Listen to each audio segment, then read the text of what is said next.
This is Matt, and these are the vintage vinyl albums for October 2019.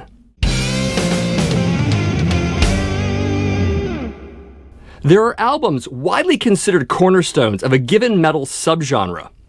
In the realm of thrash metal, there are certainly the classics, upon which all else has been built. And standing rightfully in line with these defining albums is the debut LP from Exodus, known as Bonded by Blood. Exodus was formed in either 1979 or 1980, depending on who you ask, and consisted of, among others, drummer and vocalist Tom Hunting, as well as a pre-Metallica Kirk Hammett. Hunting soon stepped down from vocals, giving the job to Paul Bailoff, and Gary Holt was promoted from roadie to guitarist. In 1983, Hammett left Exodus for Metallica and was replaced by Rick Hunolt, and with the addition of Rob McKillop on bass, the classic Exodus lineup was finally formed. After releasing a number of demos, Exodus got signed to Torrid Records and spent 2 weeks recording their debut album. A few weeks before its release, the band performed on a rather infamous home video release called The Ultimate Revenge, put out by Combat Records and taped at Studio 54 in New York City. Exodus played that night with Slayer, and both bands gave incredible performances. If you haven't seen this VHS-only video, it's very much worth tracking down. So many great tracks on this one, including the title track, Strike of the Beast, and of course, A Lesson in Violence.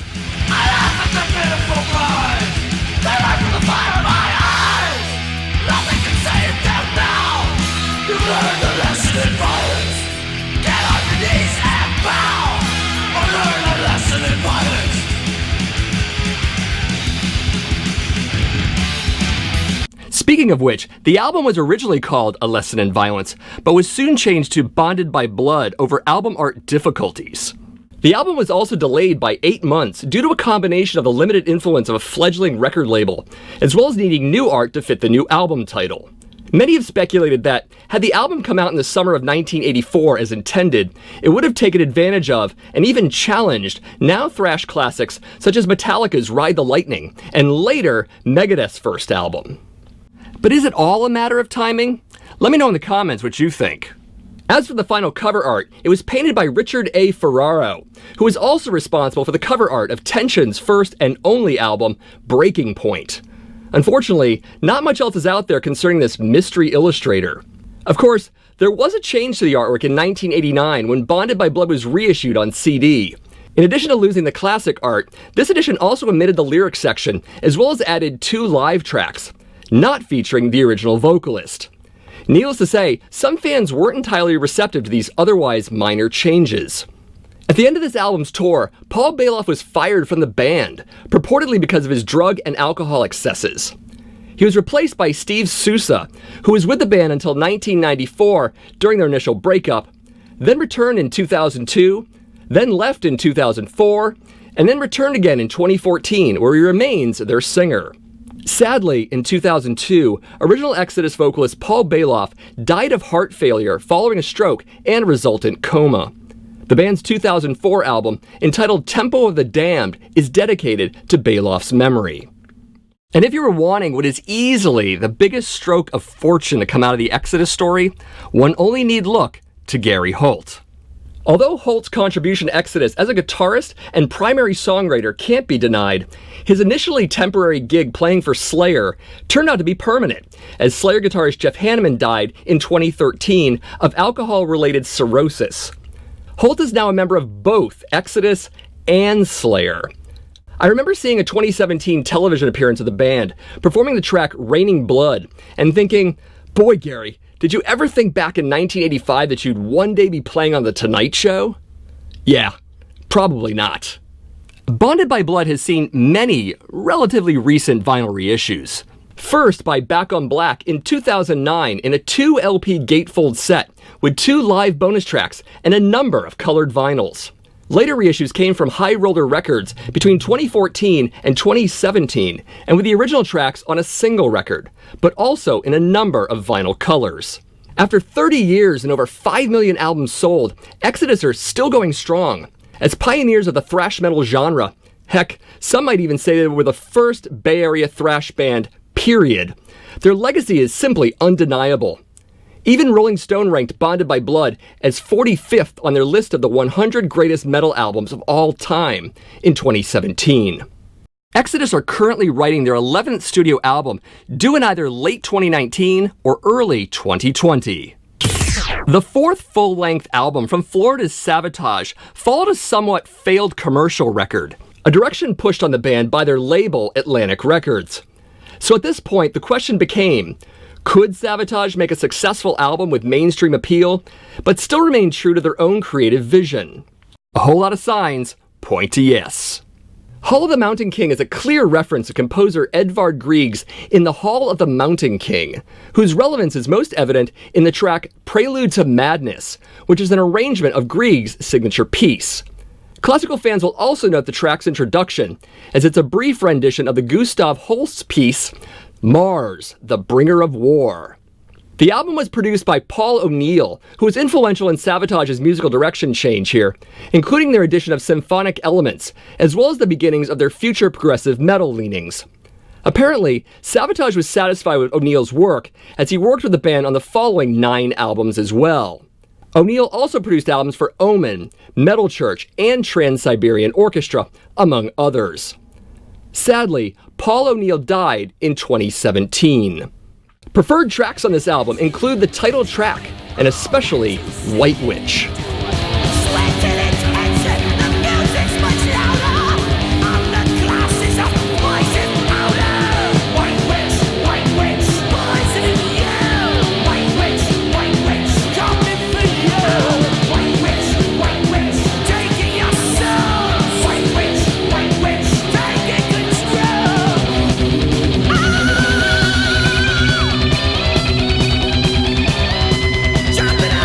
Another track worth checking out on the album is Strange Wings, featuring guest co-vocalist Ray Gillen of Badlands and Black Sabbath.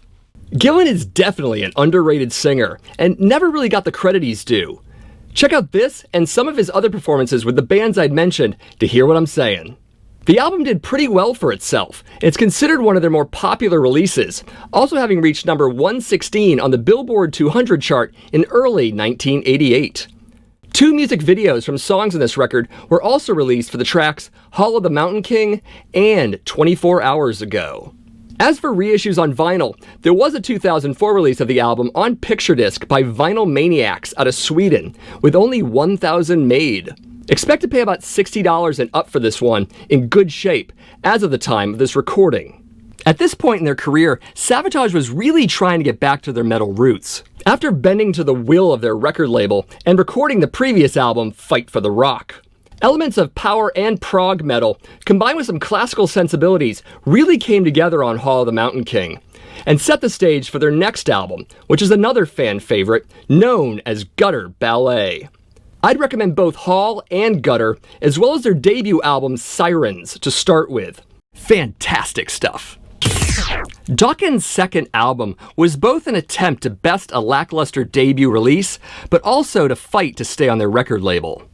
And it's no accident that, because of that, the album is appropriately titled Tooth and Nail. This was the album they needed to prove themselves, and succeed. And many would say that it did just that. Of course, in 1984, Dokken had a whole lot of competition, notably from their Los Angeles scene mates, such as Wasp, Motley Crue, and Rat, all of whom had released already stellar albums by this point. Regarding the last, bassist Juan Crucier left Dokken for Rat before this album was recorded. Replacing Crucier was Jeff Pilson, who was a crucial member of the band in terms of co-writing some of their biggest hits, 3 of which on this record. Of course, if we're talking about band members, it's kind of tough not to mention guitarist George Lynch, whose playing abilities have been well lauded as one of the best at his craft. But with virtuosity comes a giant ego, and Lynch's certainly clashed with singer Don Dawkins. Much of that clash added a great deal of difficulty to the recording of this record, with Don seeking out other guitarists, while Lynch was looking for other bands to join. Strangely, they managed to stick it out and make a great album. But their ongoing feud even resulted in pushing out producer Tom Werman, who had done some incredible work for label mates Motley Crue on their Shout at the Devil album. As a result, producer Roy Thomas Baker was brought in to finish the album, with Baker having to record Don and George separately since they refused to track together. Standouts include Turn on the Action, Into the Fire, and the title track to Tooth and Nail.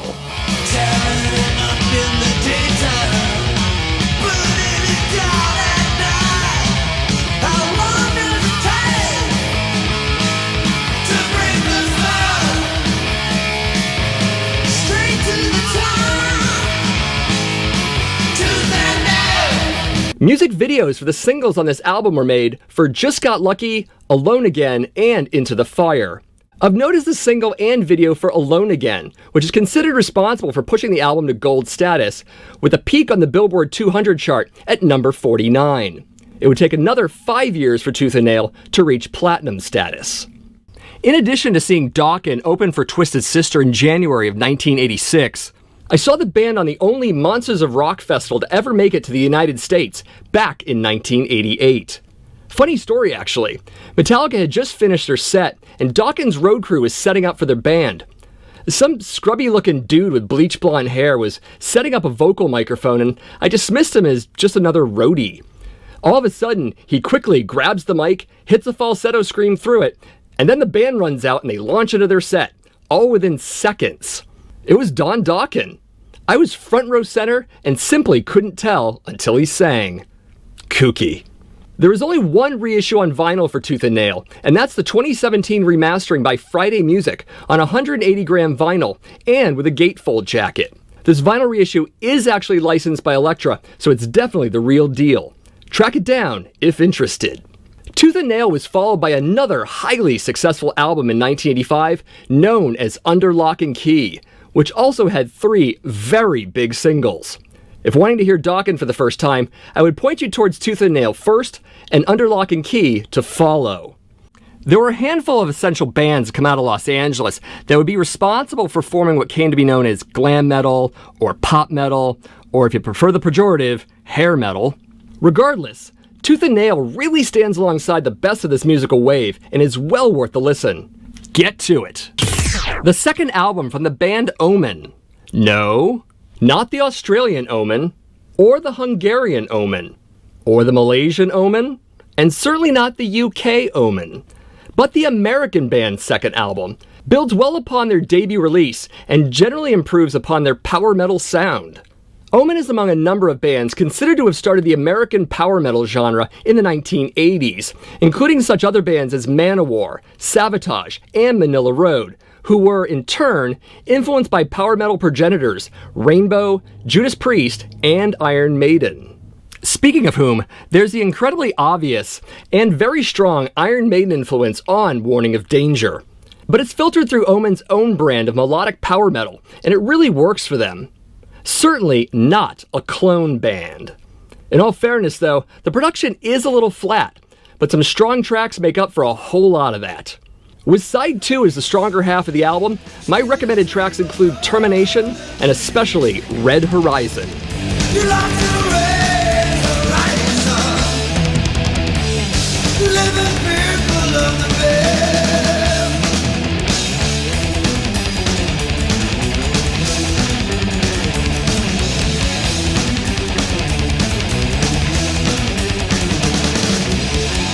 I discovered Omen on their appearance on the 12 Commandments in Metal compilation album released by Roadrunner Records, specifically the track Torture Me. And if you want to know about that compilation record and others, check out my episode of Shortcuts dedicated to comps. If looking for reissues, there is a notable vinyl one for this album that came out in 2017 from their original label Metal Blade Records. Available on transparent blue vinyl, the release was limited to 500 copies and includes a lyric insert and poster. A lot of comparisons get made between Warning of Danger and Omen's first album, Battle Cry.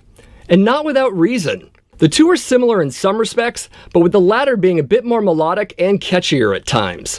If this is your initial exposure to the band, the first 2 albums are an excellent introduction to Omen. And Omen are still around, with founder and guitarist Kenny Powell as the only remaining original member. Sadly, their classic vocalist J.D. Kimball died of cancer in 2003, but he is well represented on their first 4 releases and a memorable singer in the history of American power metal.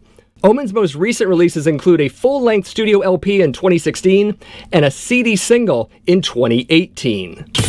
Witchfinder General was certainly a bit of an odd band.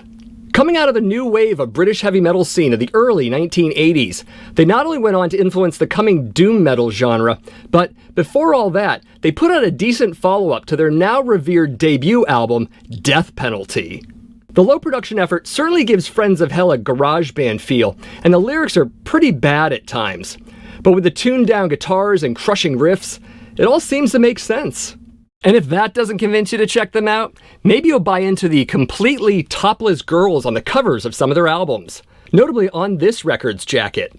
Sharing some exposure on both this and the first album's covers was model Joanne Latham, who went from Penthouse and Playboy to Witchfinder General.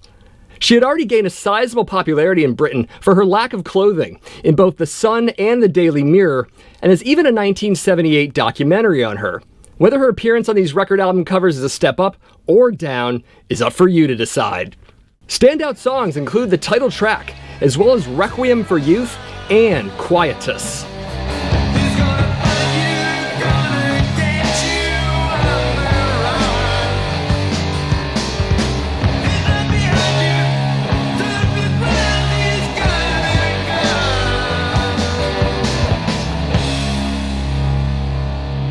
Of course, like many bands who are lumped into the doom metal label, Witchfinder General were absolutely guilty as charged of some serious Black Sabbath worship, down to the similar guitar lines and a wee borrowing of Ozzy's vocal lilts at the end of lyrical lines. It's not a total ripoff, but the emulation is really hard to deny here, specifically from the 3 Sabbath albums that were most influential on this particular style: Volume 4, Sabbath Bloody Sabbath, and Savatage.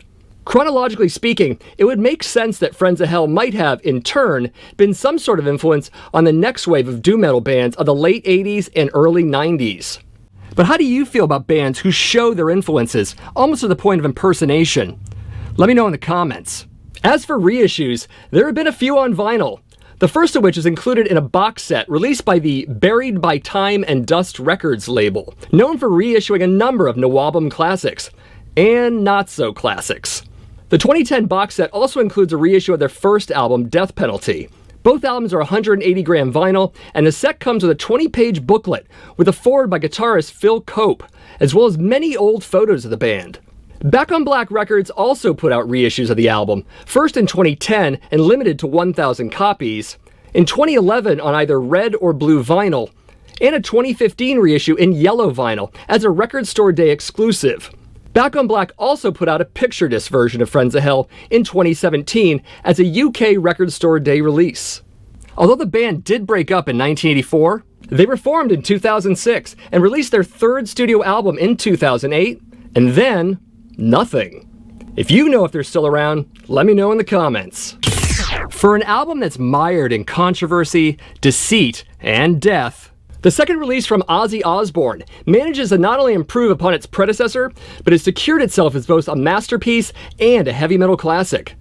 But what could have been? What could have been? So let's put the first baby to bed right now. Although the inner sleeve states and shows that Tommy Aldridge and Rudy Sarzo are on this record, they aren't. Bassist Bob Daisley and drummer Lee Kirkslake are not only the real source of the bass and drums on Diary, but Daisley is responsible for 5 of the 8 song titles and wrote the lion's share of the lyrics. Aside from a title or two and the vocal melodies, Ozzy has little else to do with the record from a musical standpoint. For a whole lot more on all of this, check out Daisley's autobiography entitled For Fact's Sake, currently available from Amazon. Of course, I have to mention the final musician on Diary of a Madman. Guitar virtuoso and one-time member of Quiet Riot, not to mention the LA music scene rival of Eddie Van Halen himself, Randy Rhoads actually had to be talked into auditioning for Ozzy by acquaintance Dana Strum, later of Slaughter. Things seem to work out pretty well, as evidenced by Rhoads' contribution to these 2 amazing albums. A tough 3-way tie on favorite tracks here, between Over the Mountain, Believer, and the title track to Diary of a Madman. And speaking of Over the Mountain, there's been a bit of contention over the years regarding whose drumline opens the track. Aldridge admits freely that he didn't play it, and that Kirkslake did. Beyond that, there was some confusion over who wrote the drumline: Kirkslake or Quiet Riot drummer Frankie Banali, who initially claimed he came up with it, but has later not been sure and speculates that it might be a coincidence. Kirkslake and Daisley insist that it belongs to the former. If you choose not to take sides in this one, the author of the drum intro could appear to be a bit of a mystery. And then there's the track known as SATO. The track was originally called Strange Voyage, but changed to the acronym following Daisley and Kirkslake's firings. What does the acronym stand for? A number of theories abound, the least likely of which is Sail Across the Ocean. However, the one that has gained the most credibility is Sharon, Adrian, Thelma, Ozzy, which includes Ozzy and Sharon's relationship partners during their own initial affair. We should also talk about the album cover. The photo was taken by Finn Costello, who is also known as one of a few regular Kiss photographers in the 1970s.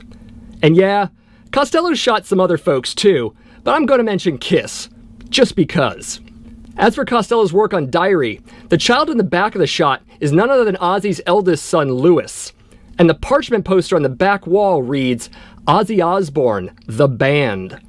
In fact, the letters are part of an ancient substitution cipher known as the Theban alphabet, and were used by occultists throughout centuries past. On the inner sleeve, the cipher above the band photo translates to the Ozzy Osbourne Band. And on the other side, it reads Sunday and Thursday, for some strange reason. Likely, Ozzy's sense of humor there.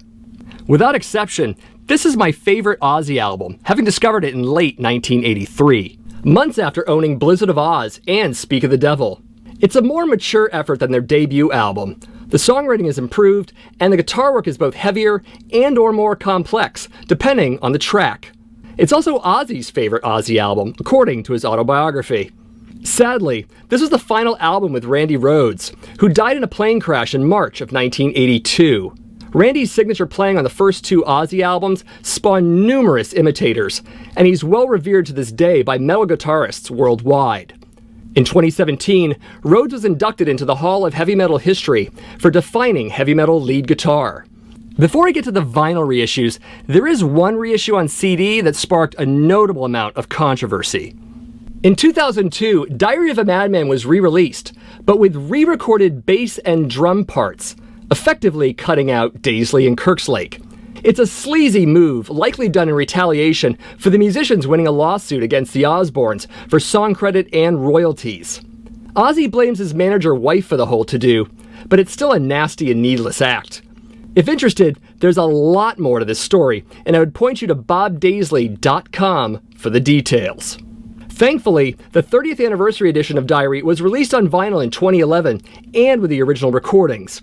The edition was also released that year in a limited run picture disc. And of course, there's the 24-album vinyl box set of Ozzy's discography, due out on the 29th of November, 2019. And yes, the Diary of a Madman album in the collection is the original recording here as well. But $500? I don't know, will I buy it? Maybe.